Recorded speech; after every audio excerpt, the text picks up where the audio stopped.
Hello, and welcome to the Be Purely Balanced podcast. I'm Dr. Crystal Couture, and today I'm here with Carla Zaplana, who is a plant-based nutritionist, dietitian, and health coach. Our topic today is nutrition and spiritual eating. Carla's slogan is Come Limpio, which means eating clean. Hi, Carla. Hi, how are you? I'm doing great. I'm so excited to have you on the podcast today. Yeah, me too. I'm very excited to be your guest.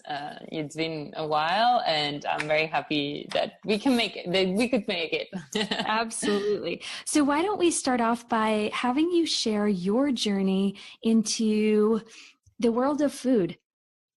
Yeah, absolutely. So I'm from Barcelona. I'm from Spain, and actually living in a Mediterranean country. I grew up like surrounded by a lot of trees, and I remember in my childhood like growing up at my grandpa's wood house right in the coast, and it was all surrounded by fruit trees and vegetable gardens, and I remember just playing with the food, right? And tasting all the flavors and the colors, and I was mesmerized by them. And I think that from the very beginning, I had that on my consciousness, like playing or eating from the ground, actually from nature was the purest way to eat, right?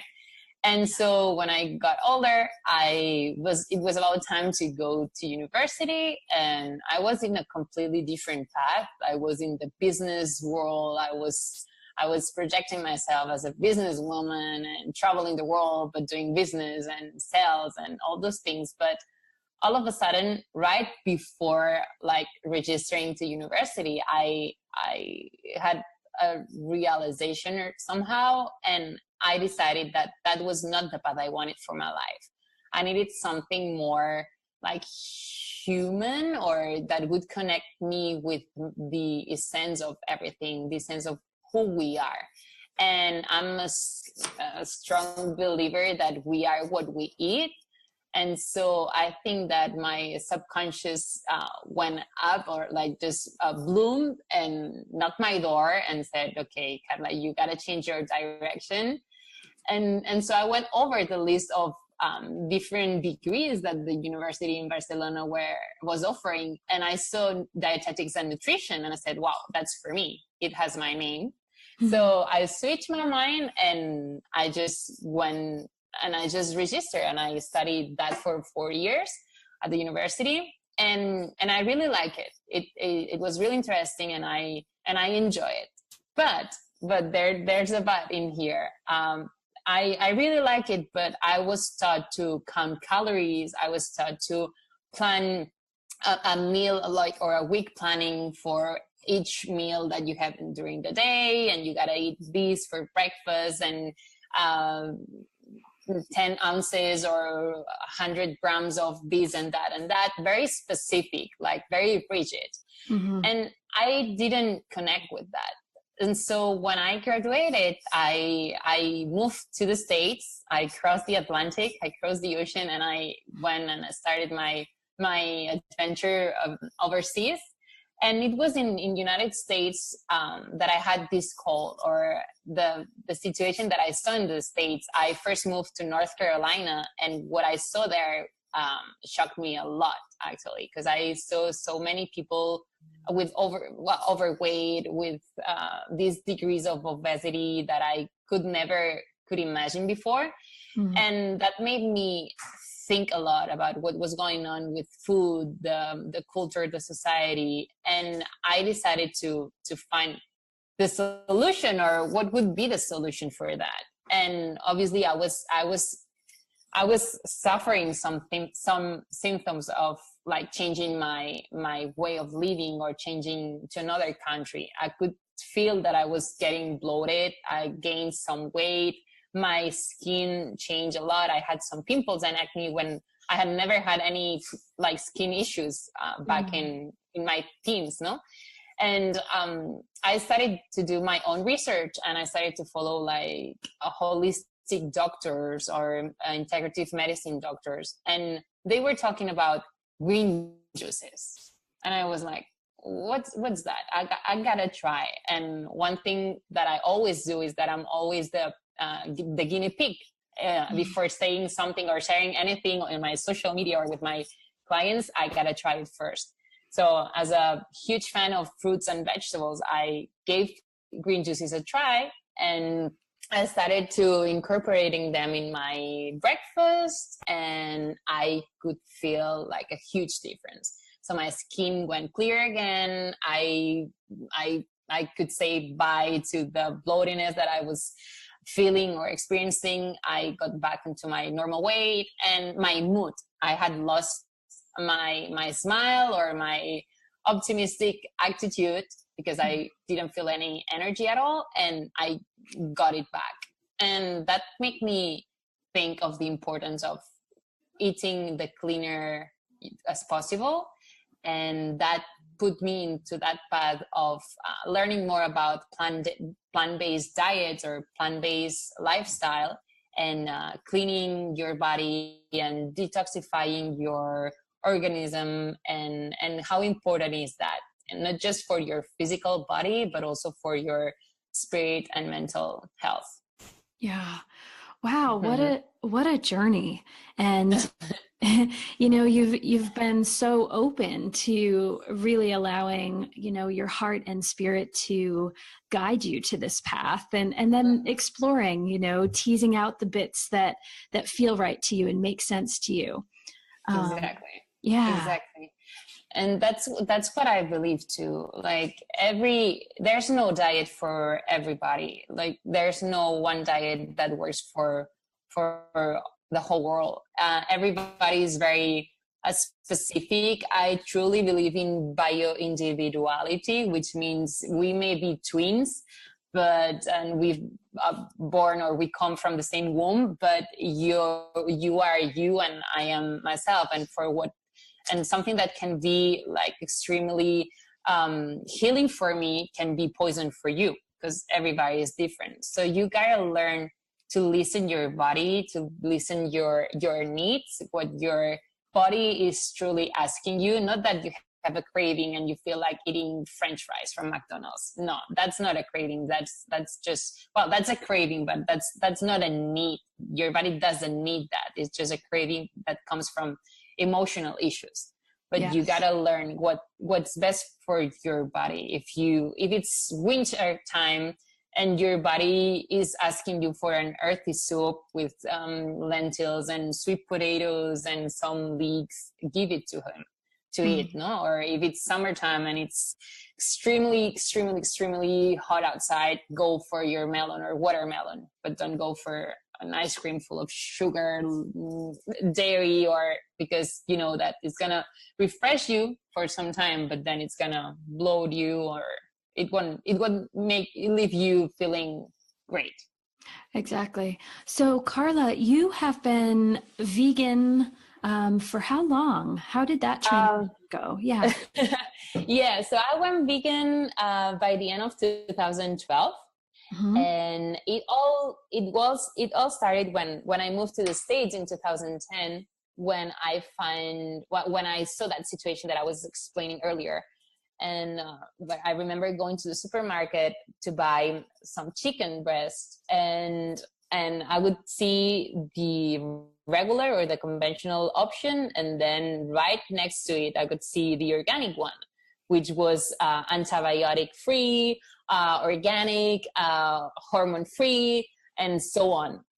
And that made me realize, like, what? Imagine. So if I choose the conventional one, it's gotta have everything but chicken in that piece of chicken, right?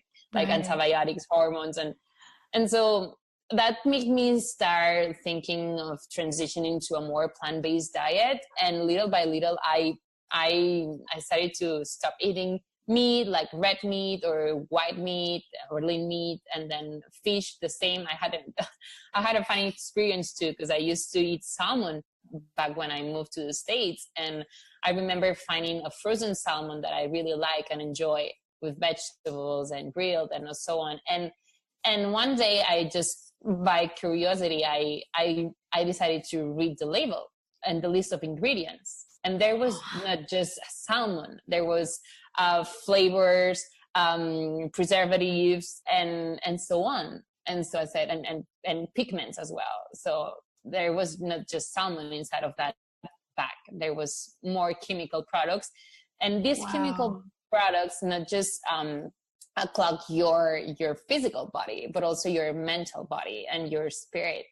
And what I truly believe as well is that nutrition is the most materialistic side of spirituality, because we are what we eat, and what we put in our temple, our body, creates our thoughts and our feelings.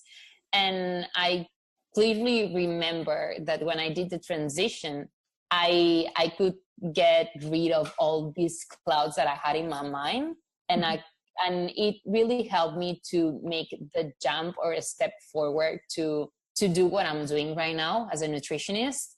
At first, when I did the transition, I just came from Spain, and I was working on my papers, and I was not allowed to work at first. So I was volunteering everywhere, but I was not sure about what to do with my career. But doing the transition, it helped me to have a more a clearer vision of who I was and what I really wanted to give to the world. And because I could get in touch with my essence. It's like an onion, no? If you have a lot of layers that are covering your core, you can listen to who you really are, or you can get to your essence. So I think that getting rid of all that clutter that was created or built up by all the chemicals, all the processed food, and all the dairy, and maybe like some animal products that I had eaten before, like getting rid of all these items and these things make me connect to myself, to my true self. And so, I love that, Carla. You know, how you said nutrition is the most materialistic side of spirituality. I really like that. And I want to come back to the spirituality of eating and of food. But it also makes me think about the benefits of a plant-based diet. So the health benefits that one could physically experience, but also those energetic benefits that one might experience. So if you want to talk to both of those for a bit. Absolutely. So I was talking earlier this morning about the benefits in your body, like the physical benefits. Right now, like the 10 major diseases that cause death in the world, 7 of them are highly prevented, can be prevented by changing your lifestyle and your eating patterns. I'm talking about cardiopathies like heart disease, obesity, cancer, and diabetes.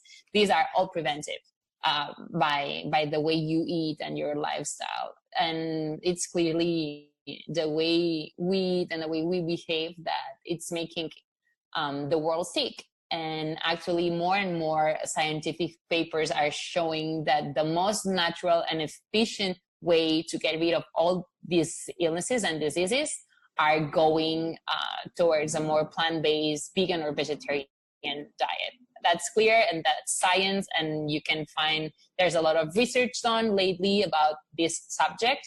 And it's not just me saying that, or it's not just some vegan or pro animal rights people claiming that all these benefits. It's science. It's science right now.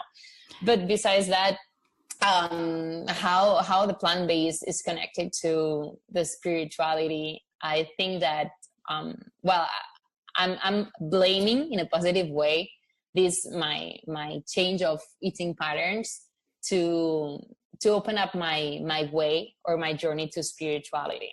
I'm really thankful to the foods that I was putting in my body, and I keep putting in my body every day, because they keep me awake. They keep me awake. And I started to change my diet because of health. Not that I had any like big issue, but because I was learning about the benefits of following a plant-based diet. And I wanted that for me. As long as I knew about it, I wanted to experience all these benefits. But after that, you come to realize that it's not just your body that gets the benefits of eating this way, but your surrounding, the animals, the environment where you live, the planet, the sustainability of the planet. And it makes you think that we are all one, the unity. And so that if you put something that it's processed, that it's not treated well or has been treated with violence, and you eat that energy, you become that. So you want to be in peace, you want to be in harmony, and you want to contribute to this unity or this good in the world. So wow, I really, really resonate with that. Being that I've been vegetarian for my whole life and vegan for somewhere around 10 years now. Wow. It's sometimes just innate. It's natural for me to not think so much about the details because this is just who I am and the way that I eat, right? So I love this perspective of yours that you have, talking with people on a regular basis and exploring your own relationship with the variety of foods, which really gets me to the next topic that I want to dive into here. And that's this idea of developing a relationship with food. Yeah. I mean, as many women, I guess, I've had very different relationships with food. When I was a kid, I was horrible for eating. Like I would, my mom would give me a croissant, and even a croissant, which you would say like a kid's gonna eat it right away, I could not eat. Like it would take me a whole morning to finish that croissant. So I was a really bad kid when it's food wise per se, no? But and then later on, my mom wouldn't eat a whole variety of foods.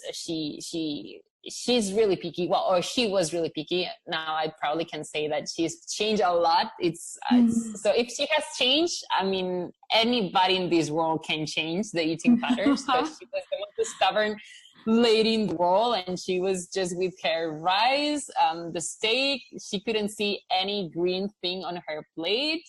And now you wouldn't believe it. But anyway, yeah. So I didn't have a lot of variety on my plate when I was growing up, because that was not at home.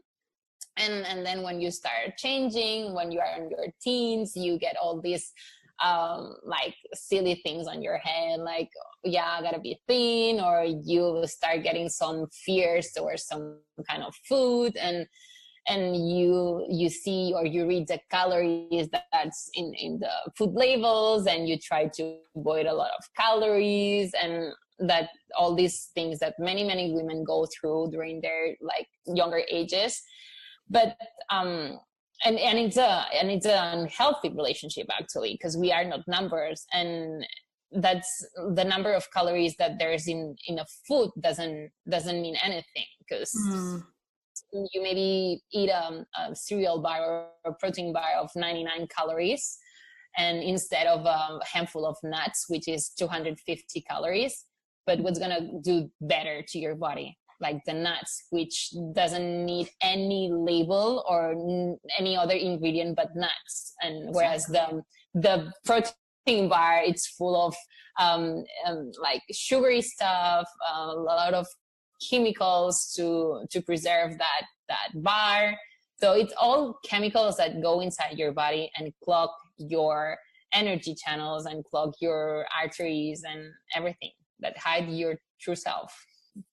Yeah, I think this idea of, what clogs the physical body is certainly going to be clogging the energetic channels as well, Yeah, Yes. I think it's very common that the meridians don't like the foods that the arteries don't like, and the veins don't like. The body's similar in that way.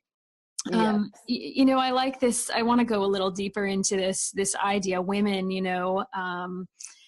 body image is such a big thing, and I see women on a regular basis who struggle with eating disorders of various kinds, overeating, anorexia, bulimia, you know, at various levels.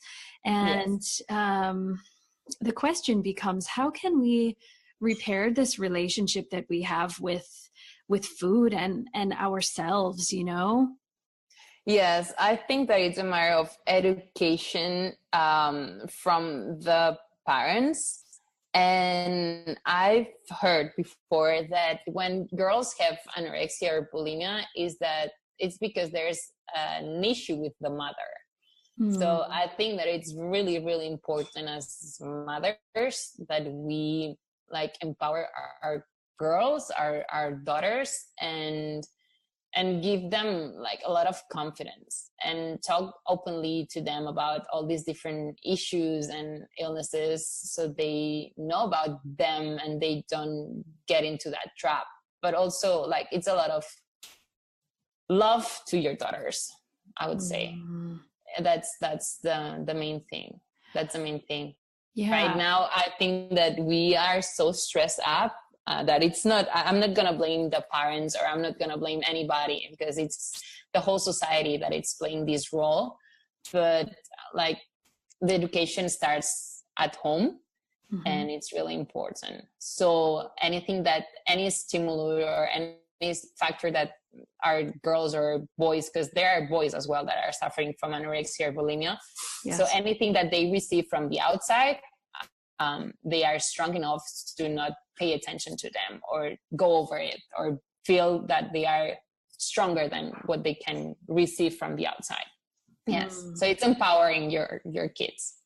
Yeah. And for adults that have these issues, you know, I think what you're saying, this empowerment from the parents is so important. Giving children, you know, the opportunity to have choices and be able to have a voice regarding their food is so important. And really through everything, because, you know, we can't control anything, you know, as parents, we can't control anything, no matter how much we want to. Exactly. And I'd like to add something as well. Now that I'm in Miami, and it's known for all the superficial and appearance image, right? Yes. And I'm seeing a lot of girls and men as well, like women and men, like with all these surgeries and aesthetic surgeries, and even like radio advertisements that are like making, like, if offering all these services about like removing the fat, or putting more glutes, or putting all these things. And I would say that it just encouraged lack of self-confidence. And with that, I want to say that more and more, like, all adult people is falling into that trap. And I would say that the cure for that could go into a more spiritual path, and get more confidence, and believe that the beauty is the true beauty is the inner one. And when you work yourself, or when you heal yourself from the inside, then you just glow. The beauty comes out outside as well. And I would encourage everybody that it feels a little bit like with low self-esteem, that go into a more spiritual path, like starting from meditation, or listening to relaxed music, practicing yoga, and it all is going to connect you to your inner voice. You know, this healing from the inside out, this concept can take many forms. Of course, we can look at the spiritual facets, as you just mentioned, but I think we can also, I think it's time in the conversation to also really bring up the idea that, you know, food is medicine, and it can heal so much from the inside out. Absolutely. I truly believe on that, what Hippocrates said. Let the food be your medicine, and let medicine, whenever you need medicine, eat the food, right? That's what's gonna cure you or heal you. And I can proudly say that I cannot remember last time I took a pill. I don't remember. And so I went vegan in 2012, but prior to that, I I don't. And when people say that, oh no, I'm really strong or healthy, I just get a cold like once or twice per year, or maybe an infection, or that's not being healthy. That's not normal. That's not health. Because if you were strong enough, if your immune system were strong enough, you would fight all these viruses that make you feel sick or have a cold. Or so I strongly believe in eating, like treating your body as your temple and putting just inside what's right for you.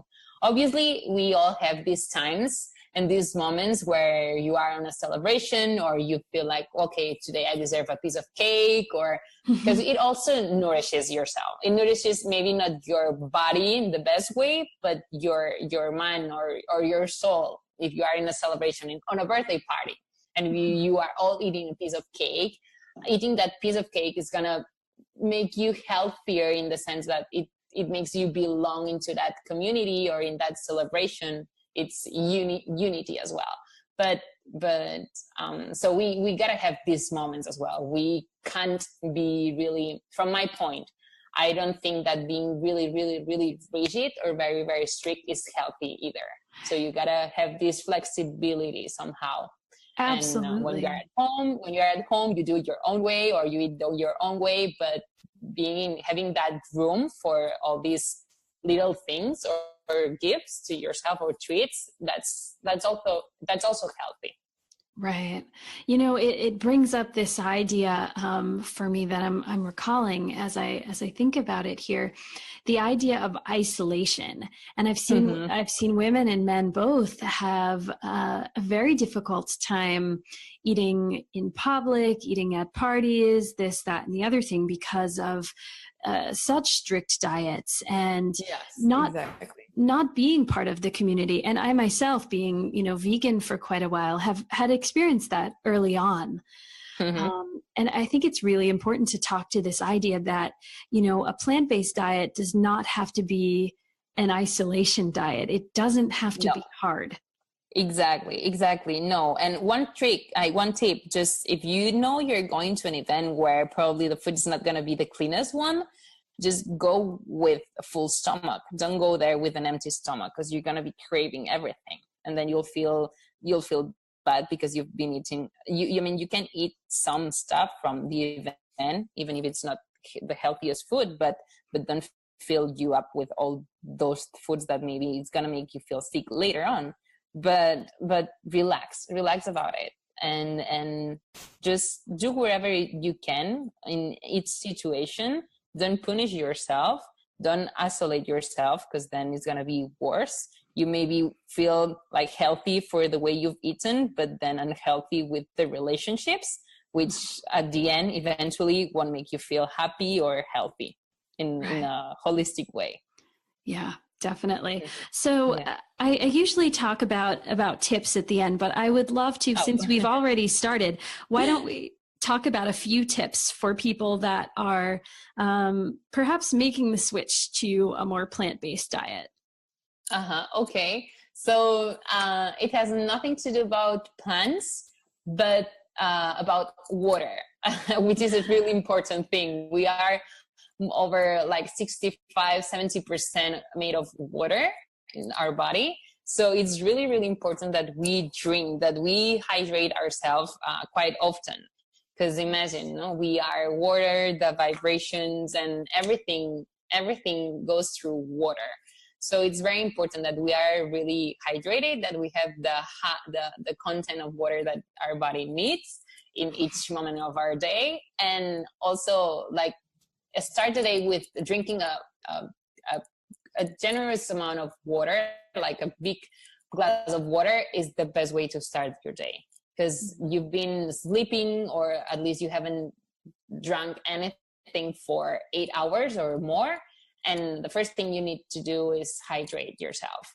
And it also like fills your stomach. So if you get up feeling really, really hungry, first drink a full glass of water, and it's going to calm that anxiety or that hunger. and it's going to help you prevent eating like crazy for breakfast. But that's the first tip. And then to start with a good energy and vibration, I would always suggest to break the fast, to have breakfast, for breakfast fruit or green juice or a green smoothie, because it's the best way to get a lot of vitamins, minerals, and fiber into your body. Mm-hmm. And these are groups of ingredients that are really easy to digest. So you haven't eaten anything for a long time, for many hours. So you can't give your body foods that are really solid or strong or heavy to digest. You need like non-concentrated foods to start with, like vegetables or fruits. Non-concentrated foods means foods that contain a good amount of water. So I would start the breakfast like this, like a full glass of water plus fruit or green juice or a green smoothie. And that would change a lot in your diet already. And another rule, the third rule that I would suggest, is that every single meal that you do or you have during the day should contain greens. Like, call it green juice or green smoothie for breakfast, or some lettuce or spinach or sprouts in your sandwich, some like fresh fruit as a snack midday or in the afternoon, a big salad or a complete salad or a generous salad for lunch or as a decoration or as a side, but have a salad with your lunch. And for dinner, like some roasted vegetables or baked vegetables or steamed or vegetable soup to start with. So vegetables everywhere, because vegetables are the key of your health. And no matter if you eat meat or animal protein or not, you always have to put greens in your meals, in each of your meals. I love that. I'm someone who's guilty of having leftover roasted vegetables from dinner for breakfast. I love vegetables for breakfast. So that's perfect. That's perfect. It can sound weird, but in our society, right, we are more of a eggs or toast or milk and cereal. But look at many Asian countries where they have vegetable soups with noodles for breakfast, or rice with vegetables for breakfast. So it's something, I mean, there's nothing right or wrong on what you eat as long as it's healthy. Okay. So Carla, I want to have some fun with you here. We're already having lots of fun, but I want to give you a couple of just sort of trends that are going on. And if you can do a quick response on your opinion on these few things. So Sure. So the first one, of course, is eating organic. Eating organic as much as you can. I gotta say that, and especially here in the States, conventional food means food loaded with chemicals. It's really sad to say that, but that's the truth. So as long as you can buy organic, I would suggest that you do it. It's not for everyone's budget, or it's not at everybody's reach, because I also remember living in Newburyport that the variety of organic produce was not really wide, and so I would just eat like 2 types of fruit sometimes, because there was lacking some more variety of organic items. But as long as you can, I would invest in organic for your health, but also for the health of the planet, because where you put your money, you are putting a vote. So you are voting towards more organic produce than conventional. So yeah, I would go for that. So the next speed point here is eating from farm shares or community shared agriculture, CSAs. Yes. I would highly recommend that as well, because you are supporting your local farmers. And sometimes I would suggest eat from your local farmers more than some organic options, because you may be eating like organic potatoes from Chile or Argentina. And then you have more of local potatoes from your neighbors who's a farmer, and you know him and you know how he works and what he uses. And another thing is that organic, to have the label or the certificate as organic, you got to pay a lot of money. And there are some farmers that cannot afford to pay all these certifications, but they are really organic. So it's better to know the farmer than eating maybe organic foods from the other side of the world. So yeah, I would strongly support that. Okay. What about eating the rainbow? Eating the rainbow, yeah. That's when I talk about calories, that I didn't like that idea. I always say, do not count calories, but count colors. Mm-hmm. Because colors are a reflection or a sign that there are a lot of antioxidants. The pigment, the color of the food, it's really powerful. It has a lot of antioxidant properties. So I would say eat the rainbow as much as you can, because each color gives you a lot of benefits and properties for your body. Absolutely. What about detoxes and cleanses? Yes, I'm a huge fan of them. Actually, I truly believe it's a practice that have been done for ages, thousands of ages, and I think it's really important. The body is able to heal itself when you give it the right space and the right tools. And it's sometimes more important what you get rid of than what you put in your body. Because if you stop giving your body poison, it has the tools to heal itself. And I think it's really important to have these times during the year where you like have smoothie cleans, or you eat really, really light, in a sense of that you eat just vegetables and some cereal maybe, but getting rid of all this processed food and all this heavy food like animal proteins or cheeses and overcooked stuff, going towards more of a raw diet, not 100%, but yeah, cleansing the body that way.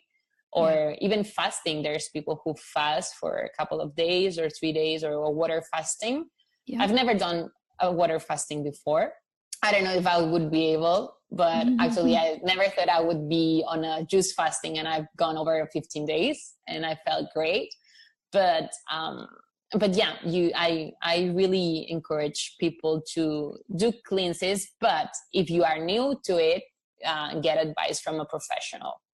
Don't do it right away, and especially if you have any medical condition, first get advice, because you are playing with your health, so you don't want to have any issue.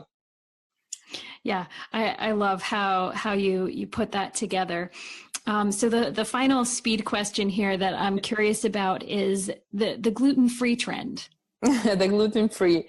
Well, the gluten is a whole subject. We could talk about gluten for a whole hour. But yeah, I'm also in the point of view that gluten is found in wheat, and we are using wheat for a lot of processed foods. So once you get rid of the processed food, you get rid of a lot of wheat already. And this kind of wheat that is used for processed food is really not transgenic, but I would say it's very manipulated. It's been processed really or very refined. So this kind of gluten is the one that your body does not recognize, or it has increased its volume and then irritates the mucus, the intestine walls, your bowels. And that's what creates all the symptoms of bloatiness, indigestion, acne, or like joint pain. That's the kind of gluten that it's bad for you. But if we are talking about ancient gluten, like wheat that it's been sourdough, for example, or like gluten that it's been kept well and for ages and hasn't been processed, then this probably doesn't damage you as long as you are not celiac or have a high sensitivity towards gluten. But other than that, but the sad thing is that the vast majority of the gluten that nowadays is being commercialized is this kind of refined and highly processed gluten. So I would suggest just to skip it, and not going into the supermarket and buy everything that's gluten-free, labeled gluten-free, or the branding claims gluten-free options. Go for, because first, all these products are gonna steal your money just because they say that it's gluten-free. But you can go, instead of eating pasta, regular pasta, you can go to the Chinese or Asian section of the supermarket and buy like rice spaghetti or rice noodles, no? And it's gluten-free as well. Or eat rice, or eat lentils, or eat chickpeas, which are grains as well and are gluten-free, and they have always been gluten-free. Yeah. Yes. So when looking for the things that do have gluten in them, that ancient grain, I think that's the wording that's very often used here in America. And there's a totally different taste to it. It doesn't taste like what products that contain gluten taste like, you know? Exactly.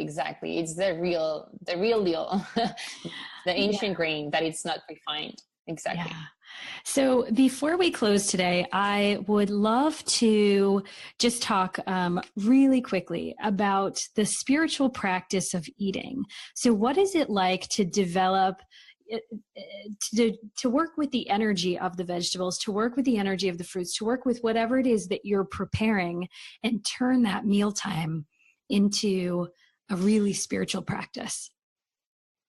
Well, just from the very beginning, if we think that we are what we eat, again, I've repeated that sentence many times in the conversation, but that's who we are. Just thinking of that, and the way you prepare your meals, it puts so much nutrition into the dish, that I always take really good care of where I go to eat if I go to a restaurant. Because imagine if the cook is crying, or is keeping a lot of anger inside and is manipulating your food, all that energy is going to go to your food, and then you're going to eat it.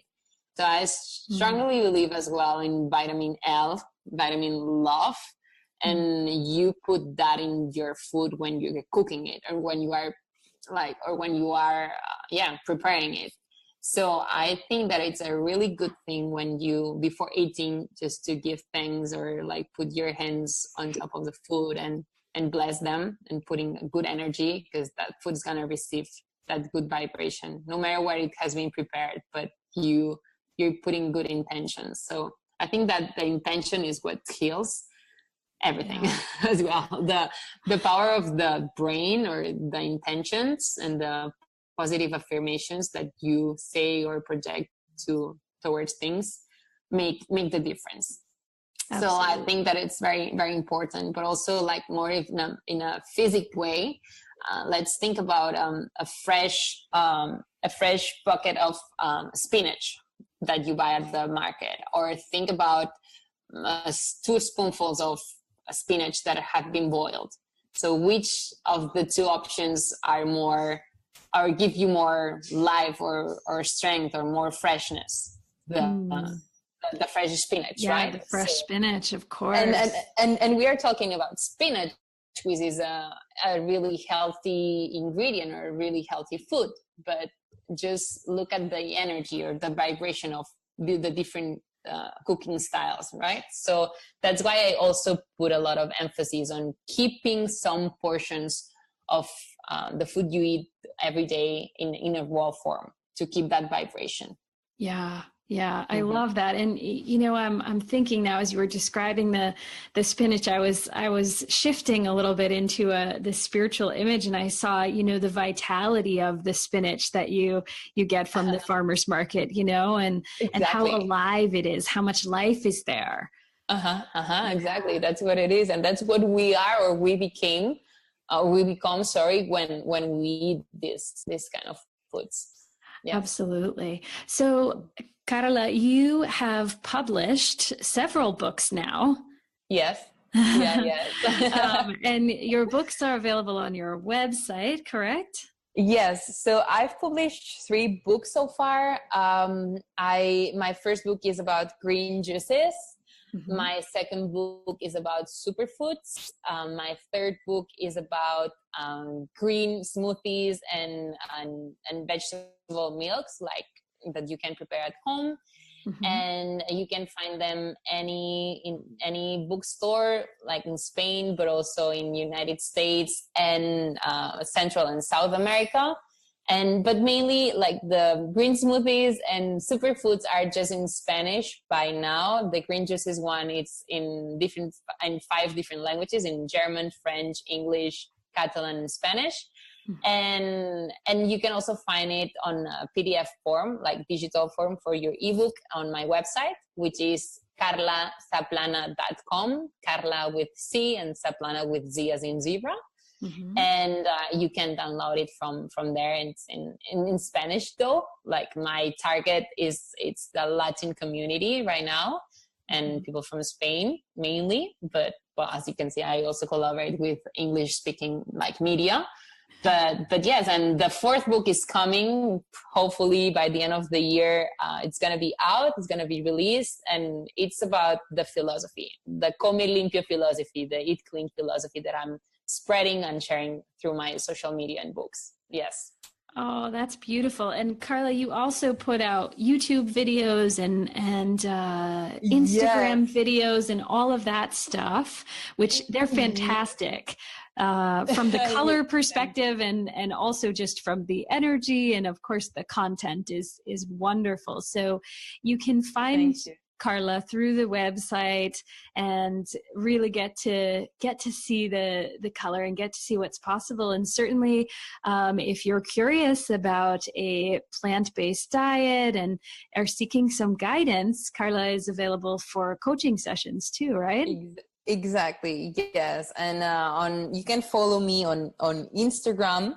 My name there is Come Limpio, and at _ Come Limpio _ and there I upload like everyday images or recipes and the stories, and you can just text me or contact me through there. It's me behind the social media, so I answer. It's me who answers. And yes, and I also host retreats a little bit all over internationally. I'm planning my next retreat is going to be in Tulum in December, and next year is going to be in Spain, like springtime. And you can find all this information on my website. Yes. Beautiful. Well, thank you, Carla, so much. This has been amazing.